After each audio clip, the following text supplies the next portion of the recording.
Subscribe कीजिए Ramnath Sahu YouTube channel को और बेल आइकन को दबाइए लेटेस्ट म्यूजिक वीडियो के लिए। आओ आप दोनों के बीच में एक बसदेवा गीत प्रस्तुत करता हूँ। सुनो रे संगी सुनो सुजान, हाथ उठा के कर लो दान, धर्म कमाई पुरथे मितान, बसदेवा के कहना लमान जय गंगा। सुन तो वो दीदी कहना लमान, सुपा मतय हर हेर दे धान, संग माँ गोंदली आमाया थान, तोर घर आही सोना बिहान जय गंगा।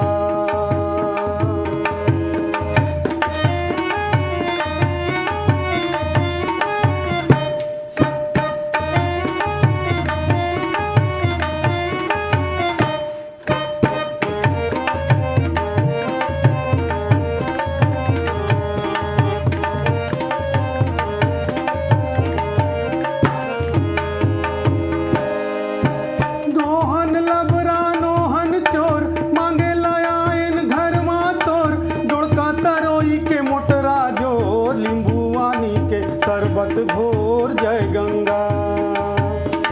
हम नहीं मांगन मोटर कार, दे दे होरा एको अखबार, नोहन गंज हायो मतवार, तोर होय दीदी वो जय जयकार जय गंगा। सुन तोरे संगी सुनो सुजान, हाथ उठा के कर लो दान, धर्म कमाई है पुरथे मितान, बसदेवा के कहना लमान जय गंगा।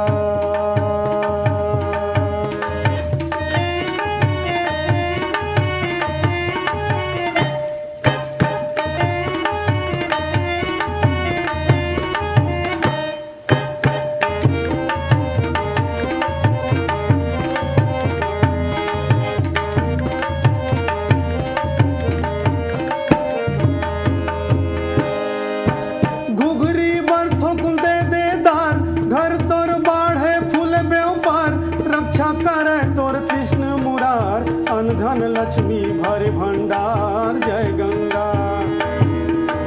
गौटिया बाबू झन हो नाराज, खुश कर देते हमला आज, बसदेवा के रख ले लाज, बनही तोर जम बिगड़े काज जय गंगा।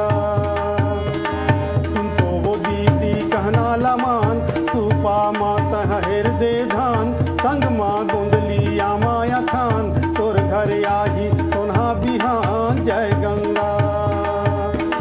सुनो रे संगी सुनो सुजान, हाथ उठा के कर लो दान, धर्म कमाई पुरथे मितान, बसदेवा के कहना लमान जय गंगा जय गंगा।